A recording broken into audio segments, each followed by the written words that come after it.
I feel మేధావులు కూర్చొని సుప్రీంకోర్టుతో సహా అందరూ కూర్చొని, ఇది అంత దేశానికి సంబంధించిన విషయం కాబట్టి అందరూ కూర్చొని ఓ నిర్ణయానికి వస్తే దేశ ప్రజలు హర్షిస్తారన్నది నా అభిప్రాయం.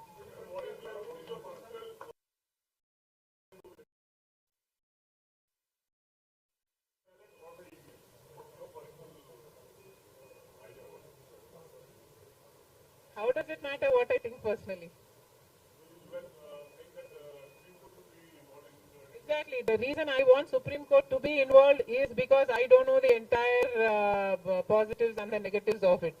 So there should be intellectuals, there should be the best of the judicial sitting and discussing over it and see the pros and the cons of it and then come to a decision is what I think. Because as of now, I do not have the entire information of the whole topic.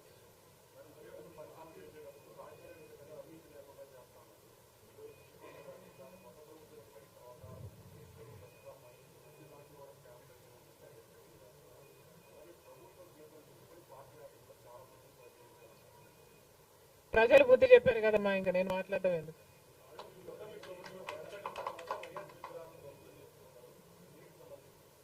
ఇది చాలా దారుణం, ఇది చాలా దారుణం. కేవలం ఒక party ఓడిపోయింది కాబట్టి రాజశేఖర్ రెడ్డి గారి విగ్రహాలని ధ్వంసం చేయడం అన్నది చాలా దారుణం. రాజశేఖర్ రెడ్డి గారు ఒక మహానాయకుడు, ఆంధ్ర రాష్ట్ర ప్రజలకు నమ్మకంగా సేవ చేసిన నాయకుడు. సేవ చేస్తూనే ప్రజల మధ్యలో నేను ఇంకా ఎంతో చేయాలి, సాధించాలి అని రచ్చబండకని బయలుదేరి వెళ్లి చనిపోయిన నాయకుడు రాజశేఖర్ రెడ్డి గారు. రాజశేఖర్ రెడ్డి గారు లాంటి మహానాయకుడు చనిపోతే దాదాపు 7,000 మంది ప్రజలు ఆ బాధ తట్టుకోలేక, నిజాన్ని జీర్ణించుకోలేక ఆయన వెనకాలే చనిపోయారు. అంత గొప్ప నాయకుడు రాజశేఖర్ రెడ్డి గారు. ఒకసారి ఏం చేస్తున్నాము అని ఇలాంటి వాళ్ళు ఆలోచన చేసుకోవాలి. చనిపోయిన వాళ్లకు కూడా రాజకీయాలు ఆపాదించడం ధర్మం కాదు.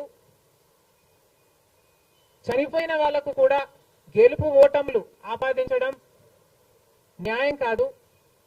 మరొక్కసారి చెప్తున్నాం, రాజశేఖర్ రెడ్డి గారు మీకు చేసింది ఏమీ లేదు.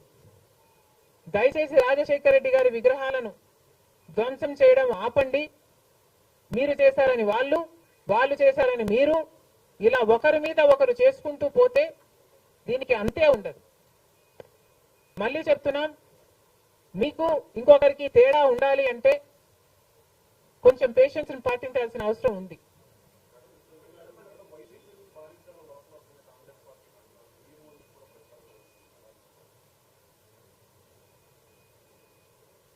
ఈవెన్చువలీ పిల్ల కాలువలన్నీ సముద్రంలో కలవాల్సిందే.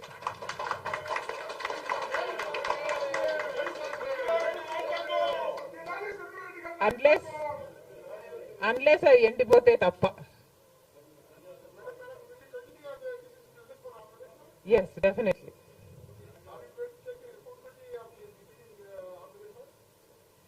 There is no taking the responsibility of anything in Andhra Pradesh, because in Andhra Pradesh, Congress is the only party that has stood by the people and has fought for the special status. On the one hand, Mr. Chandrababu Naidu, who was Chief Minister for 5 years, neglected special status, and then Mr. Jagan Mohan Reddy became the Chief Minister and continued neglecting the special status. Congress party was the only party fighting for special status and for all the rights of the AP Reorganization Act. The people of Andhra know this, but they also know that their vote should not go to waste.